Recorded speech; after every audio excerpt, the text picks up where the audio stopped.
Bismillahirrahmanirrahim. Alhamdulillahi rabbil alamin. Allahumma salli wa sallim wa barik ala Muhammad wa ala ali Muhammad. Allahumma anfa'na bima 'allamtana wa 'allimna ma yanfa'una wa zidna ilma wa barik lana fi ilmina warzuqna al-ikhlasa fil qawli wal 'amali kamila wa nas'aluka Allahumma ilman nafi'an la yunsa wa tawfiqan daima wa sihhatan wa yaqina amin ya rabbal alamin. Alhamdulillah kaum muslimin rahimakumullah. Hari ini kita sudah masuk 24 Rabiul Awal 1443. Kita lanjutkan pengajian fikih dari kitab Ad-Durar Al-Bahiyah karya Al-Imam Asy-Syaukani yang sudah wafat pada tahun 1250 Hijriah rahimahullahu ta'ala. Dan kita sekarang masuk babud diyafah, bab tentang menjamu tamu. Apa hukumnya menjamu tamu?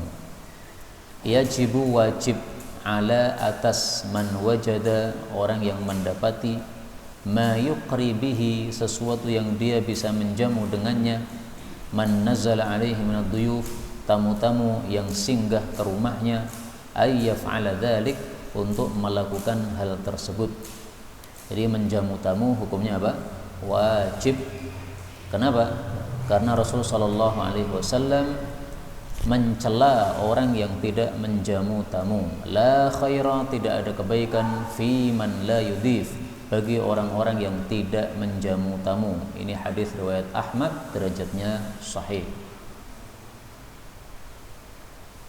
Tamu itu definisinya apa?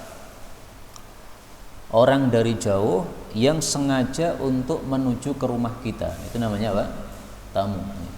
Adapun tetangga kita yaitu zair, orang yang ziarah kepada kita. Maka dhaif ini misalnya orang Jawa Timur datang ke Solo untuk apa? Untuk mendatangi rumah kita sengaja. Nah, itu berarti adalah dhaif, tamu. Kemudian beliau mengatakan wahaddud diyafah, dan batasan menjamu tamu itu adalah ila salasati ayyamin, sampai 3 hari. Jadi wajibnya dijamu 3 hari. Kalau sudah 3 hari dia masih di rumah kita, gimana? Wa ma kana wara'a dzalika, adapun setelah 3 hari fa shadaqatun, maka namanya sedekah, bukan menjamu tamu. Jadi hukumnya apa? Sunnah. Jadi misalnya tamu dari Jawa Timur datang ke rumah saya, tinggal di rumah saya 7 hari. Wajib saya memberi jamuan selama 3 hari. Ya. Makan pagi, makan siang, makan sore, gratis 3 hari. Nah, hari keempat bebas, saya kasih hidangan boleh, tidak boleh. Kalau tidak, ya saya suruh silahkan cari sendiri di luar. Atau saya kasih makan tapi diberi harga seporsi 10.000 nih. Tapi kok nggih nemen-men nih. Makanya lebih bagus kita melakukan sedekah ini meskipun tidak wajib nih. Jadi 3 hari pertama wajib, 4 hari berikutnya itu sunnah untuk memberi jamu.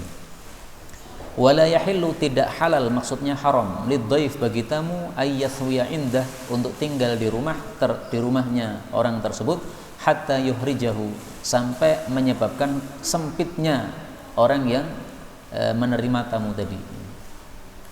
Jadi dia tinggal 4 hari, ya, menyebabkan susahnya pemilik rumah. Atau tinggal 3 hari, sementara rumahnya kecil dan di situ ada istrinya, ada anaknya perempuan, yang tidak mungkin akan terlihat oleh tamunya yang laki-laki tersebut. Nah, ini berarti memberatkan, jangan sampai memberatkan. Sehingga tamu kalau mau nginep itu harus lihat-lihat situasi dan kondisi. Pantas tidak menginap. Kalau tidak pantas jangan menginap. Ya, nginap di masjid saja.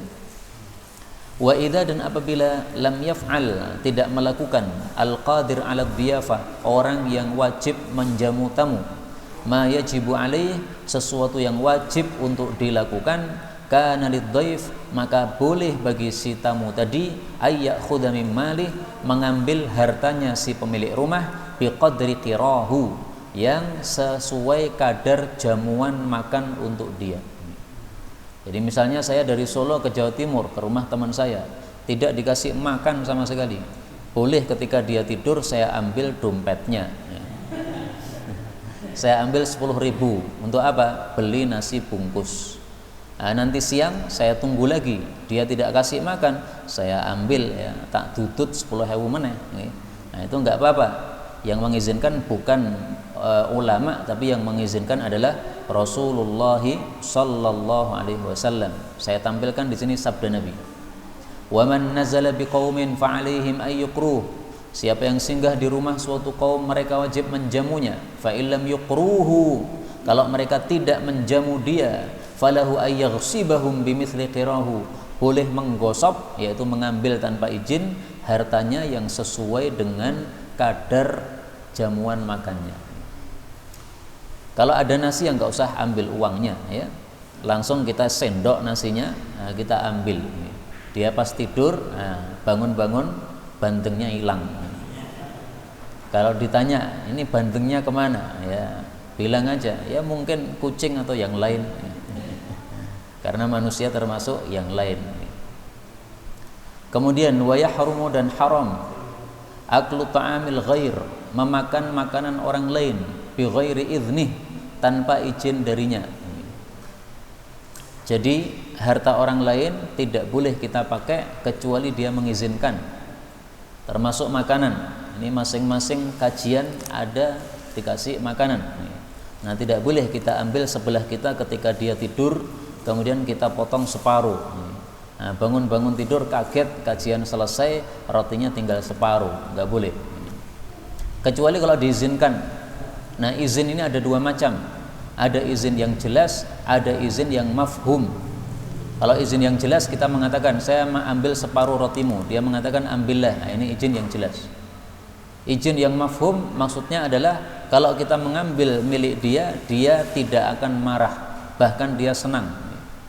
Jadi ini orang terkenal dermawan. Setiap kali makanannya diambil, dia berterima kasih kepada yang mengambil karena dia memberikan pahala kepadanya. Nah, kalau orang seperti itu tidak usah minta izin. Bahkan dulu para salaf itu mereka terbiasa ngambil uang di saku temannya. Ibnu Umar mengatakan, apakah kalian sesama teman itu saling mengambil uang di saku temannya? Maka dijawab, tidak. Nah, maka Ibnu Umar mengatakan, demi Allah, kalau begitu kalian itu bukan betul-betul bersaudara.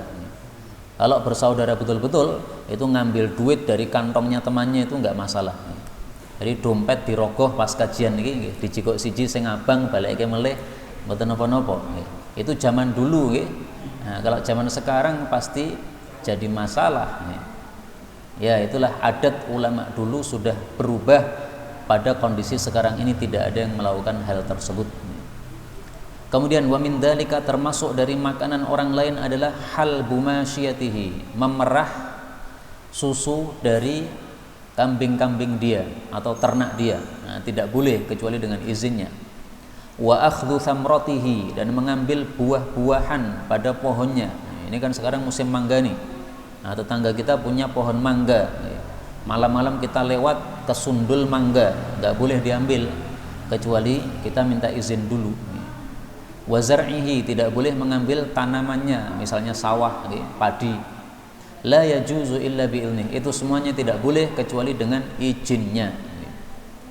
Nah, kalau di gang saya ada gang Talok 1, itu ada MI. Nah, di MI itu ada 2 pohon mangga. Saya dengar-dengar katanya siapapun umat Islam boleh ngambil, katanya, wallahu alam, karena memang tidak ada apa pemiliknya. Nah, kalau ini benar maka silahkan aja. Kalau antum masuk gang Talok 1, pelem wis mateng jiko mawon. Kemudian illa, kecuali ayyakuna muhtajan lidzalika, kalau seseorang itu berkeperluan kepada makanan tersebut, maka caranya gimana? Fal yunadi sahibal ibil, hendaklah dia panggil pemilik unta awil haid, atau pemilik kebun. Fa in ajabahu, kalau dia menjawab seruannya maka silahkan minta izin. Wa illa, kalau tidak ada yang menjawab seruan, ya, jadi kita masuk ke kebun orang, ternyata di situ kita panggil 3 kali tidak ada yang datang, fal yashrab wal yakul, maka boleh langsung memerah susunya kambing itu, atau boleh langsung mengambil buah-buahan pada kebun tadi, ghairu muttakhidin khubnah, syaratnya tidak boleh ngantongi keluar. Ini khusus bagi yang perlu.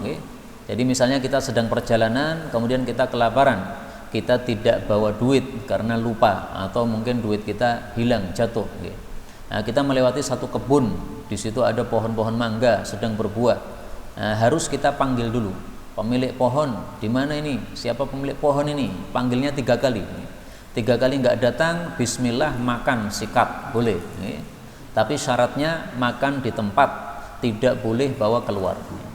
Makanya berapa? Sampai dia cukup. Misalnya 1 mangga sudah cukup karena mangganya besar, udah, jangan nambah lagi. Karena kalau sudah kenyang, itu berarti sudah tidak muhtajan, sudah tidak perlu. Padahal yang boleh ini hanya orang yang apa? Yang perlu saja. Nah, ini semuanya bukan dari para ulama, izin hukum-hukum seperti ini semuanya dari Rasulullah sallallahu alaihi wasallam. Hanya saja saya ringkas penjelasannya, tidak saya tampilkan semua dalilnya untuk meringkas penjelasan supaya segera kita selesaikan kitab ini. Kemudian beliau mengatakan babu adabil akli, bab adab-adab makan. Pertama, tushra'u lil akil, disyariatkan bagi orang yang makan, at-tasmiyah, menyebut nama Allah. Nah, menyebut nama Allah ini paling bagus bismillah, tidak usah pakai ar-Rahmanir Rahim. Kenapa? Karena praktek Nabi kalau makan atau minum itu hanya bismillah, tidak pakai ar-Rahmanir Rahim. Karena adalah Nabi idza qurriba ilaihi ta'amun, apabila didekatkan kepada beliau suatu makanan, maksudnya dihidangkan, qala bismillah, maka beliau mengucapkan bismillah. Nah, perhatikan di sini kalimatnya jelas tidak ada ar-Rahmanir Rahim. Hadis riwayat Imam Ahmad, derajatnya sahih.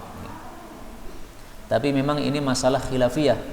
Menurut Imam Nawawi, kalau bismillah bagus, maka bismillahirrahmanirrahim lebih bagus.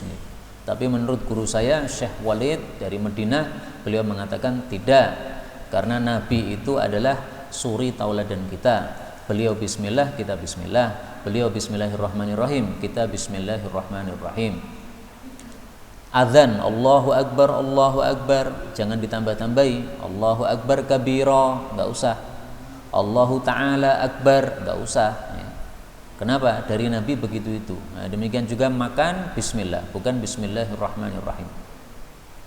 Maka sebagian kiai Jawa Timur ketika melihat santrinya mengatakan bismillahirrahmanirrahim mau makan, dia tegur. Kamu mau makan apa mau membaca Al-Quran? Artinya kalau bismillahirrahmanirrahim itu tempatnya pas baca Quran. Kalau mau makan itu bismillah.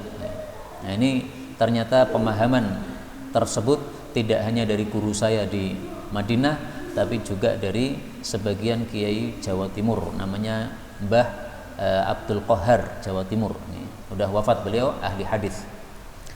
Kemudian yang kedua, wal aklu bil yamin, disunnahkan makan dengan tangan kanan. Minum juga. Ini sekarang kita praktek mumpung ada makanan, supaya kita dapat pahala. Bismillah. Nah, kita angkat dengan tangan kanan, bismillah. Alhamdulillah. Diperselisihkan oleh para ulama, apa hukum makan dengan tangan kiri? Menurut mazhab Syafi'i makruh, tidak sampai haram.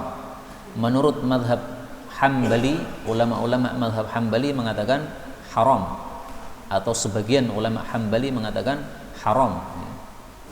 Nah, kita tidak usah peduli mau haram mau makruh, pokoknya jangan makan dengan tangan kiri, jangan minum dengan tangan kiri. Kenapa? Ada larangan. Inna syaitana ya'kulu bishimalihi wa yashrabu bishimalihi.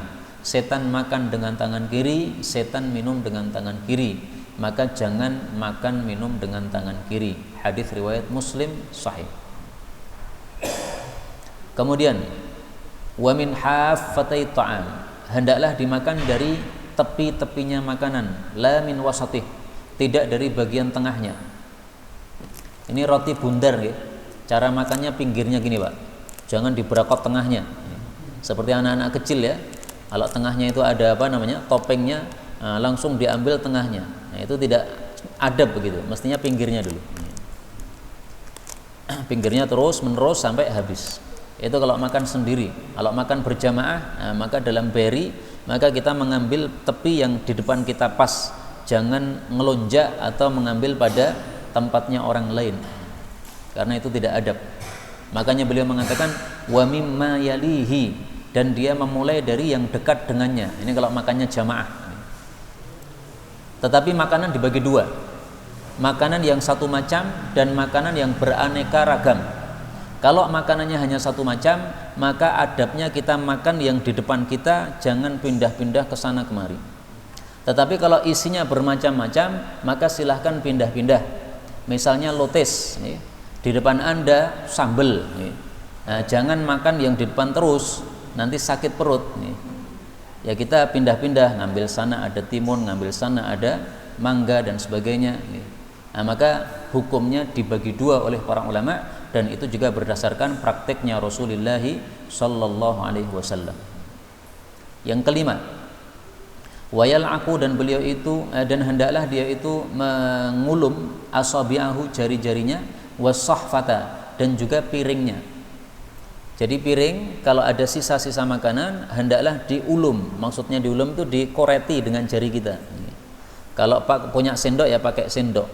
Kalau pakai sendok ya pakai sendok. Kalau pakai jari ya pakai jari begini. Nah, kemudian diulum sampai bersih. Dan seperti ini bukan geragas, tetapi seperti ini apa? Sesuai sunnah Rasulullah sallallahu alaihi wasallam. Karena banyak orang yang tidak paham. Seperti dalam walimah-walimah, nah itu biasanya sebagian orang tidak paham sehingga menganggap kalau ada orang makan walimah dihabiskan sampai bersih total, itu dianggap geragas. Sehingga mereka sengaja makannya hanya separuh piring, separuhnya ditinggalkan. Nah, itu adalah adat orang-orang yang tidak paham agama. Kita yang ngaji seperti ini tidak boleh seperti orang-orang umum tersebut. Kalau orang umum seperti itu ya wajar, mereka nggak paham, nggak pernah paham apa adab-adab begini, nggak pernah dipelajari.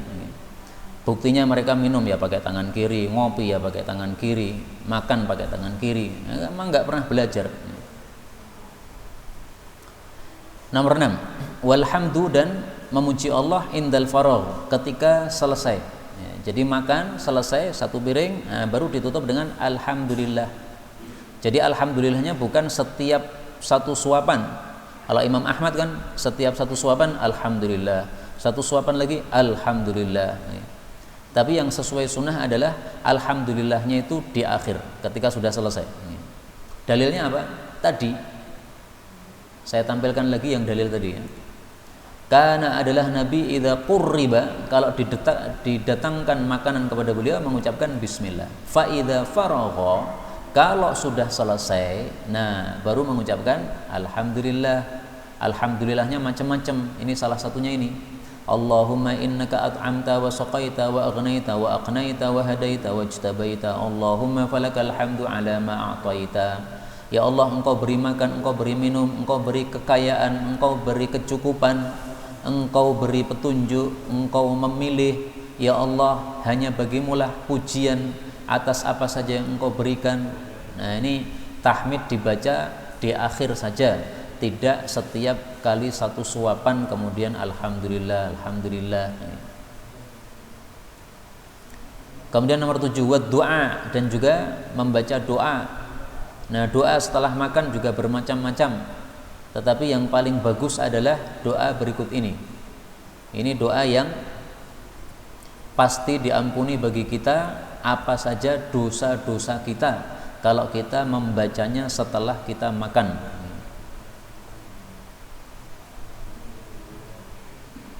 Alhamdulillahilladzi at'amani hadzal ta'am wa razaqanihi min ghairi haulin minni wala quwwah. Segala puji hanya bagi Allah yang memberiku makan makanan ini dan memberi rizki kepadaku tanpa daya dan tanpa kekuatan. Ini bukan doa sebenarnya, tapi ini apa? Tahmid. Baik, ini karena doanya penting. Ghufira lahu, akan diampuni baginya ma taqaddama min dzambi, semua dosa-dosanya. Maka mari kita coba baca. Monggo. Alhamdulillahilladzi at'amani hadzat ta'ama wa razaqanihi min ghairi haulin minni wala quwwah. Nah, ini ketika kita selesai makan atau selesai minum membaca wirid ini, maka semua dosa kita diampuni oleh Allah. Dan ini hadisnya riwayat Imam 4, derajatnya hasan. Maka inilah doa atau wirid setelah makan yang menurut saya paling bagus karena fadilahnya sangat besar. Kemudian yang kedelapan, adabnya, wala yakul muttaqian, dan jangan makan dengan bersandar. Nah, orang Arab seringkali mereka bersandar dengan bantal di samping begini sambil makan. Nah, ini tidak sesuai adab, meskipun tidak sampai haram, tetapi Rasul SAW tidak mau melakukan.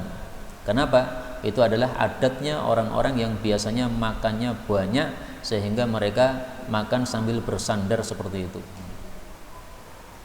Kalau Nabi makannya tidak sambil bersandar, ya, tapi sambil duduk seperti duduknya orang yang sedang sholat, duduk di antara dua tahiyat itu. Baik, kita lanjutkan Kitabul Ashribah, kitab tentang minum. Kullu muskirin haramun, setiap yang memabukkan hukumnya adalah haram. Dan inilah pendapat mayoritas para ulama. Menyelisih mereka mazhab Hanafi. Mazhab Hanafi mengatakan kalau terbuat dari selain anggur, maka dia bukan minuman keras, sehingga tidak haram apabila diminum tidak sampai menyebabkan mabuk. Misalnya gini, ada minuman keras terbuat dari madu misalnya, jelas minuman keras, tapi minuman keras ini ketika diminum satu botol penuh maka dia mabuk. Kalau diminum setengah gelas tidak mabuk. Nah, mazhab Hanafi mengatakan boleh diminum, yang penting tidak sampai mabuk. Kalau sampai mabuk tidak boleh. Tetapi pendapat mayoritas para ulama tidak. Kullu muskir, setiap yang bisa memabukkan, haramun, itu hukumnya haram. Jadi misalnya satu botol memabukkan, setengah botol tidak memabukkan, tetap haram. Setetes pun haram, satu sendok pun haram, meskipun apa? Tidak memabukkan. Makanya beliau mengatakan wa ma askara katsiruhu, sesuatu yang banyaknya bisa menyebabkan mabuk, faqaliluhu haram, maka sedikitnya pun ikut haram, setetes juga haram. Makanya seringkali orang beli obat tanya dulu apakah mengandung alkohol. Oh, ini alkoholnya cuma sedikit Pak, cuma setetes, sama aja ya. Mau dikasih setetes atau berapapun, kalau itu adalah alkohol yang memabukkan, maka menyebabkan haram, tidak boleh. Kemudian wayajuzul intibadu, diperbolehkan memeram. Memeram itu adalah mencencem, ya, fi jami'il aniyah, pada semua wadah-wadah. Maksudnya dulu Nabi pernah melarang beberapa wadah, ya, wadah ini, wadah ini, wadah ini, wadah ini. Disebutkan oleh Nabi tidak boleh untuk memeram atau mencencem minuman, karena waktu itu wadah-wadah tersebut biasanya digunakan untuk memeram minuman keras. Nah, oleh Nabi, karena umat Islam baru saja diharamkan minuman keras, maka wadah-wadah tersebut ikut dilarang. Tapi setelah itu kemudian oleh Nabi diperbolehkan. Silahkan minum dengan wadah apapun, yang penting isinya tidak haram. Kemudian wala yajuzu, dan tidak boleh intibadu jinsain, memeram dua jenis mukhtalitain, dicampur. Maksudnya gimana ini? Nah, mari saya tampilkan dalilnya supaya paham.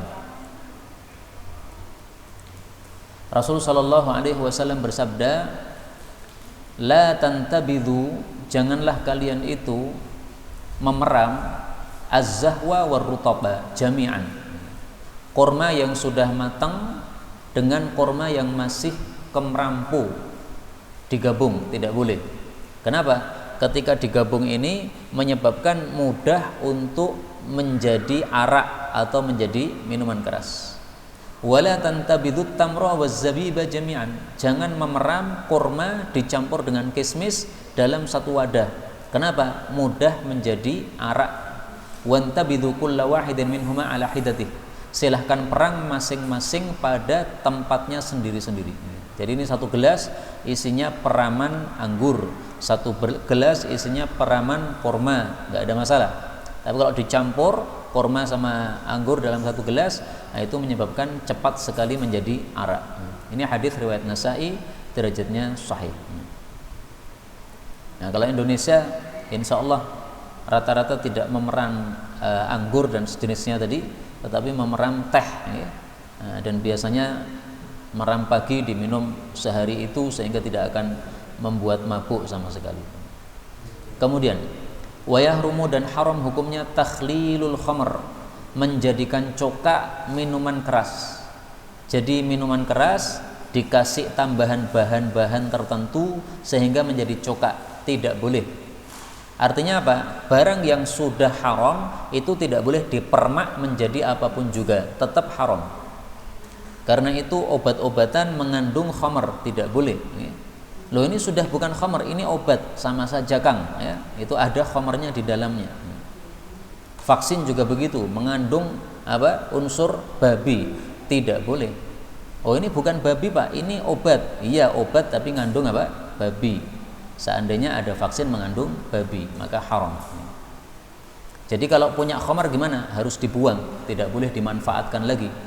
Tidak usah dikasih tambahan bahan menjadi apa namanya? Cokak. Tetapi kalau khamr itu berubah sendiri tanpa ada usaha dari kita untuk menjadikannya sebagai cokak, maka justru malah halal. Jadi misalnya nih, ada orang menyimpan minuman keras. Dia tidak tahu bahwa minuman keras itu haram. Nah, begitu dia paham agama atau dia masuk Islam, ternyata dijelaskan minuman keras haram. Nah, ketika dia akan membuka drum yang isinya minuman kerasnya, ternyata karena sudah lamanya minuman keras itu disimpan, sudah berubah menjadi cokak, berubah sendiri. Nah, maka itu malah halal. Kenapa halal? Karena tidak ada usaha dari kita untuk menjadikannya sebagai cokak. Tapi kalau ada usaha dari kita menjadikannya cokak, maka hukumnya haram. Kemudian wa yajuzu syurbul asir, boleh meminum perasan, wan nabil, dan peraman qabla ghalayanihi, sebelum menggelegak, maksudnya sebelum menjadi keras. Jadi memeras anggur, ya, sehingga jadi minuman perasan anggur, boleh, halal. Atau memeram, memendam. Memeram itu nyencem tadi. Jadi anggur dimasukkan dalam wadah, kemudian dicuri air panas, kemudian ditunggu sampai besok. Biasanya orang Arab begitu. Sore hari memeram, kemudian paginya diminum. Atau pagi hari memeram, kemudian sorenya diminum. Nah, itu namanya nabil. Itu boleh selama belum mengeras. Kalau sudah ngeras menjadi arak, maka haram. Wa madhinnatu dzalika, dan biasanya menjadi haramnya itu rata-ratanya adalah mazada ala thalathati ayyamin, kalau sudah direndam selama 3 hari. Jadi korma direndam dalam 1 gelas, dibiarkan 3 hari. Nah, setelah lebih dari 3 hari itu biasanya sudah mulai mengeras. Itu jangan diminum, bahaya, kita bisa mabuk, dan itu berarti kita melakukan dosa besar. Tapi nggak tahu ya, kalau sekarang ada kulkas itu tampaknya lebih dari 3 hari masih masih bagus, masih belum memabukkan. Jadi 3 hari ini memang bukan batasan. 3 hari ini maksudnya biasanya, ya, kalau ditaruh dalam 1 gelas kemudian ditinggalkan 3 hari biasanya memabukkan. Tapi seandainya dimasukkan kulkas, apalagi di bagian freezernya, ya, sudah 1 pekan, ternyata kita minum sama sekali tidak menyebabkan mabuk, ya silahkan, tidak ada masalah. Kemudian wa adabu syurbi, adab-adab minum, ayyakuna, bahwasanya minum itu thalathata anfasin, 3 kali bernafas. Maksudnya kita mengucapkan bismillah, kemudian taruh lagi, kemudian bismillah, taruh lagi. Setiap naruh mengucapkan alhamdulillah, ya, alhamdulillah, bismillah, alhamdulillah. Nah, ini salah satu cara yang diajarkan oleh guru kami Syekh Walid hafizahullah taala. Setiap minum bismillah, setiap naruh alhamdulillah. Berbeda dengan makan. Kalau makan bismillahnya sekali di awal, tahmidnya sekali di akhir. Kalau minum, beliau katakan ada riwayat yang menunjukkan setiap minum bismillah, setiap naruh alhamdulillah. Tapi ada juga riwayat yang lain, nanti akan kita baca. Yang kedua wabil yamin, juga dengan tangan kanan, jangan tangan kiri. Yang ketiga wamin qu'udin, posisinya duduk. Meskipun minum dengan berdiri boleh, tetapi lebih utama apa? Duduk. Mari kita lihat apa larangan Nabi SAW tentang hal ini. Beliau mengatakan la yashrabanna ahadukum qa'iman. Betul-betul seseorang jangan minum dengan berdiri. Faman nasiya falyastaqi. Barang siapa yang lupa minum berdiri, hendaklah dia muntahkan apa yang sudah terlanjur dia minum. Tapi kata-kata terakhir ini derajatnya dhaif ya. Jadi yang sahih adalah jangan minum dalam keadaan berdiri. Titik sampai di sini. Tambahan kalimat kedua, siapa yang lupa minum berdiri hendaklah memuntahkannya, ini tidak sahih dari Rasulullah sallallahu alaihi wasallam. Kenapa tidak sahih? Karena syadz. Syadz itu apa? Nah, itu pembahasannya dalam ilmu mustalah hadis. Kemudian yang keempat, wa taqdimul aiman fal aiman, mendahulukan orang yang sebelah kanan lalu sebelah kanannya. Artinya kalau kita duduk dalam keadaan di kanan kita ada orang, di kiri kita ada orang, misalnya halaqah, maka setelah saya minum, kalau saya mau memberikan kepada orang lain, jangan dahulukan yang di bagian kiri, tapi dahulukan yang bagian kanan. Itu kalau ada orang di kanan dan di kiri kita. Tetapi kalau semuanya duduk di depan saya, misalnya seperti kondisi antum begini, tidak ada di kanan saya, tidak ada di kiri saya, maka ini saya memulai dari mana bebas. Zaman dulu kan biasa, satu gelas ini untuk minum jamaah. Jadi Nabi misalnya bismillah minum. Nah, kemudian setelah beliau minum satu teguk begini, beliau berikan kepada sebelah beliau. Ada Ibnu Abbas, kadang juga di sini ada Abu Bakar As-Siddiq radhiyallahu anhum. Nah, jadi satu gelas untuk banyak orang itu biasa zaman dahulu kala. Kalau sekarang mungkin tidak terbiasa. Nah, tapi masing-masing diberikan gelas satu-satu. Nah, maka kalau diberikan gelas ustadznya dulu, kemudian yang diberikan setelahnya yang paling berhak yang kanannya ustadz ini, bukan yang kirinya. Meskipun yang di kiri misalnya ini sesepuh takmir masjid, sementara di sini pemuda masjid, tetap yang didahulukan adalah pemuda masjid. Maka kalau sesepuh takmir itu jangan duduk di samping kirinya ustadz, hendaklah di samping kanannya, supaya nanti dia dapat yang pertama. Kalau dia duduk di kirinya, nah dia dapat terakhir, karena belum memutar kan, pak yang terakhir yang bagian kiri. Itu kalau ada kanan ada kiri. Tapi kalau semua duduk di depan saya, maka di sini tidak ada aturan kanan kiri, bebas. Setelah saya dikasih minuman, nah kemudian setelah itu dipilih siapa yang pertama, yang paling sepuh, nah silahkan. Yang paling sepuh di tengah misalnya, dari tengah nggak apa-apa. Habis itu kemudian kanan, habis itu kemudian kiri, bebas. Nomor 5. Wa yakunu saqi, orang yang membagi minuman, akhirahum syurban, itu yang terakhir minum. Nah, tadi siapa yang bagi roti tadi? Jangan ngambil dulu, ngambilnya terakhir. Kenapa? Supaya nanti kalau rotinya tidak cukup, yang tidak dapat adalah yang bagi. Jadi yang bagi ini ku penak. Enaknya gimana? Kalau ada sisa dia dapat banyak, kalau tidak ada atau kurang maka dia dapat kurang. Nah, adil toh nggih? Jangan sampai dia ngambil pertama nanti masih ada sisa dapat banyak lagi. Nah, enggak adil kayak begini. Jadi sisa dia boleh ambil atau tidak atau kurang maka dia juga menanggung. Kemudian nomor 6, wa yusammi fi awwalihi, membaca bismillah hanya di awal saja. Wa yahmadu fi akhirih, membaca alhamdulillah hanya di akhir saja. Nah, ini cara yang kedua yang dipilih oleh Imam Syaukani. Saya terus terang saya belum mengerti dalilnya guru saya tadi Syekh Walid mengatakan sunnah bismillah di awal, kemudian ditaruh alhamdulillah, bismillah lagi alhamdulillah, bismillah lagi alhamdulillah. Saya belum nemu hadisnya. Yang saya temukan itu adalah bismillah di awal dan alhamdulillah di akhir saja. Tapi ya saya percayalah dengan guru saya ya, karena ilmunya memang sudah tinggi dan bacaannya lebih banyak ya. Kana yashrabu thalathata anfas, Nabi itu minumnya 3 kali bernafas. Jadi minum ditaruh bernafas, minum lagi ditaruh bernafas.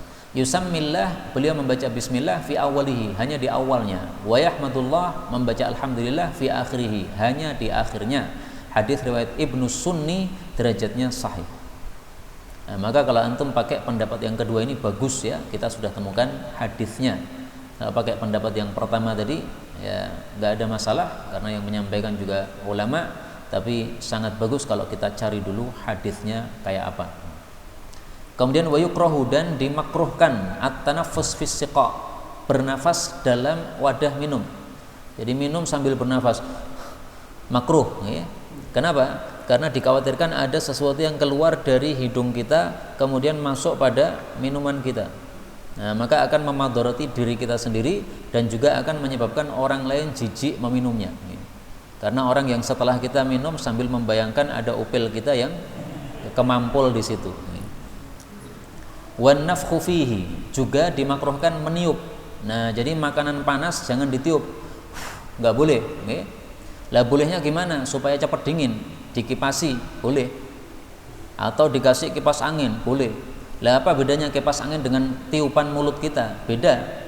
Tiupan mulut kita ini keluarkan karbon, nggih. Nah, itu akan menyebabkan makanan jadi rusak gara-gara karbon yang kita keluarkan ini. Tapi kalau angin biasa nggak ada masalah, dikipasi nggak ada masalah. Nah, ini banyak sekali yang melanggar adab ini, terutama ibu-ibu yang memberi makan kepada anak kecil. Nah, masih panas ini makanannya, buburnya ditiup. Nah, itu jangan, nggak boleh. Maka ibu-ibu semestinya harus ngaji sebagaimana bapak-bapak supaya paham semuanya. Nomor 3, wasyurbu min famih, makruh minum dari mulutnya ceret. Ceret kan ada mulutnya gitu. Nah, langsung ngokop ini makruh. Kenapa? Dikhawatirkan di situ ada kalajengking. Begitu kita minum kalajengkingnya masuk. Atau misalnya di situ ada cacing. Nah, begitu kita minum masuk. Maka kalau mau minum itu dilihat dulu isinya apa ini. Jangan-jangan ada sesuatu yang masuk di situ. Maka disunahkan juga minuman kalau kita tinggalkan dikasih apa? Tutup. Ada orang minum es cendol, tidak ditutup. Nah, begitu diminum, loh, ini kok cendolnya kok keras. Nah, setelah ditarik ternyata cicak masuk dalam cendol tadi, warnanya sama. Nah, ini salah sendiri. Mestinya ditutup. Wa idza waqa'atin najasatu fi syai'in minal ma'iat, kalau ada najis yang terjatuh pada sesuatu yang cair, lam yahilla syurbuh, tidak halal diminum. Jadi misalnya ada tai cicak masuk dalam teh kita. Nah, kita melihat, wah ada tai masuk, langsung diambil. Ini belum 5 menit. Nah, diminum, tidak boleh. Kenapa? Ini adalah cair. Wa in kana jamidan, tetapi kalau tidak cair, ulqiyat wa ma haulaha, maka najisnya dilempar dan juga dibuang dan juga yang sekitarnya. Jadi misalnya nasi atau bubur kan tidak cair niki. Nah, ini kemasukan tai cicak, maka silakan disendok yang terkena tai cicak tadi dan sekitarnya dibuang, kemudian sisanya kita makan, nggak ada masalah. Ini kalau yang jatuh adalah barang yang najis. Tapi kalau yang jatuh barang yang tidak najis atau barang najis yang dimaafkan, maka tidak masalah. Apakah ada yang dimaafkan? Ada. Lalat ya, masuk ke dalam minuman kita. Oleh Nabi disuruh mencelupkan semuanya, bles. Kenapa? Lalat ini sayap kirinya berisi penyakit, sayap kanannya berisi penawarnya. Dan lalat ini selalunya kalau masuk ke minuman itu mendahulukan sayap kiri, supaya yang masuk adalah penyakitnya. Nah, Nabi paham ya. Oh, ini supaya tidak menjadi penyakit, diambleskan semuanya, karena bagian sayap kanan ini menjadi penawar untuk sayap kiri. Nah, setelah diambleskan semuanya, lalatnya dibuang, sisa air boleh diminum, boleh tidak. Kalau tidak jijik diminum, kalau jijik tidak usah diminum, dibuang ke untuk menyiram tanaman saja. Wa yahrumul aklu, haram makan, wa syurbu minum fi aniyati dzahab wal fiddah, pada wadah dari emas maupun perak. Jadi khusus emas perak ini dilarang. Selain emas perak semuanya boleh. Wadah dari plastik boleh, dari gelas boleh, dari kayu boleh. Kemudian dari permata, berlian, intan, semuanya boleh. Meskipun lebih mahal daripada emas perak, boleh. Kenapa? Kita tidak menemukan larangannya kecuali emas dan perak, sementara hukum asal dari segala sesuatu adalah halal. Inilah yang dapat kita bicarakan, benarnya dari Allah. Kalau ada salahnya, fa astaghfirullahaladzim li wa lakum.